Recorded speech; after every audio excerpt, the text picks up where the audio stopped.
నేను ఖుషి cinema చేస్తున్నప్పుడే London ఈ film making course చేసి మన direction institute direction film making course చేసి అప్పుడే గ్రాడ్యుయేట్ అయ్యి వచ్చి అప్పటి నుంచి ఉన్నప్పుడు బట్ యాక్చువల్గా కొంత మాట్లాడుతుంటే మోస్ట్ సెన్సిబుల్ డైరెక్టర్ అనిపించింది. ఈ ఒక టైంలో ఏమనిపించిందంటే బయట ఉన్న మాటలు కానీ అసలు సినిమా వస్తుందా లేదా బయటికి అని ఉండేది. కానీ మాకు ఎప్పటికప్పుడు నీరసం పడిపోయినప్పుడల్లా నాకు నీరసం వచ్చేసింది. సినిమా అవ్వదా అనుకున్నప్పుడల్లా దీనికి ప్రాణవాయువునిచ్చిన వ్యక్తి కీరవాణి గారు.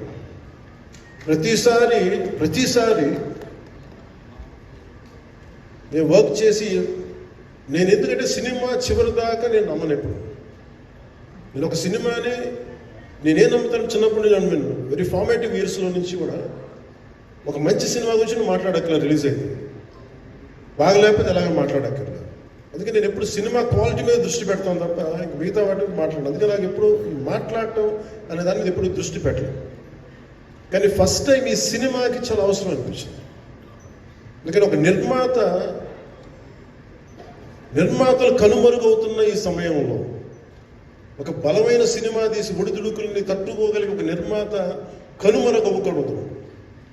ఆయన పక్కన ఏది ఉండాలో అండగా ఉండాలని చెప్పేసి నేను అన్నీ వదిలి ఇంత బిజీ షెడ్యూల్స్ అన్నీ వదిలేసి ఒకవైపు నన్ను నా ప్రత్యర్థులు తిడుతున్నా కానీ సినిమాలకు వెళ్ళిపోయిన తిడుతున్నా కానీ ఇదేంటంటే నాకు అన్నం పెట్టింది నాకు నా సినిమా పరిశ్రమ.